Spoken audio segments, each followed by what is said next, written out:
Welcome to BGN Telugu updates. గ్రహాంతరవాసులు అసలు ఉన్నారా లేరా అన్నది పక్కన పెడితే, గ్రహాంతరవాసులకు సంబంధించిన సమాచారం ఎల్లప్పుడూ ఆసక్తికరంగానే ఉంటుంది. దశాబ్దాలుగా అన్వేషణ కొనసాగుతున్న ఏలియన్స్ జాడకు సంబంధించి ఇప్పటివరకు ఎలాంటి ఖచ్చితమైన సమాచారం లేదు. దీంతో ఈ విశ్వంలో మనుషులు మాత్రమే ఒంటరిగా ఉన్నారా అనే ప్రశ్నకు ఇంకా నిర్దిష్టమైన సమాధానం లేదు. అయితే హార్వర్డ్ యూనివర్సిటీ తాజా అధ్యయనం ఈ భూమిపై మనుషుల మధ్య గ్రహాంతర వాసులు కూడా జీవిస్తుండవచ్చునని చెబుతోంది. రూపం మార్చుకుని మనుషుల మధ్య రహస్యంగా నివసిస్తుండవచ్చునని అభిప్రాయపడింది.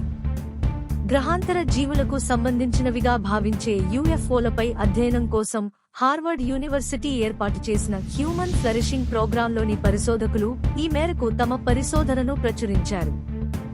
ఏలియన్స్ భూగర్భంలో, చంద్రుడిపై లేదా మనుషుల మధ్య జీవిస్తూ ఉండవచ్చునని అధ్యయనం పేర్కొంది.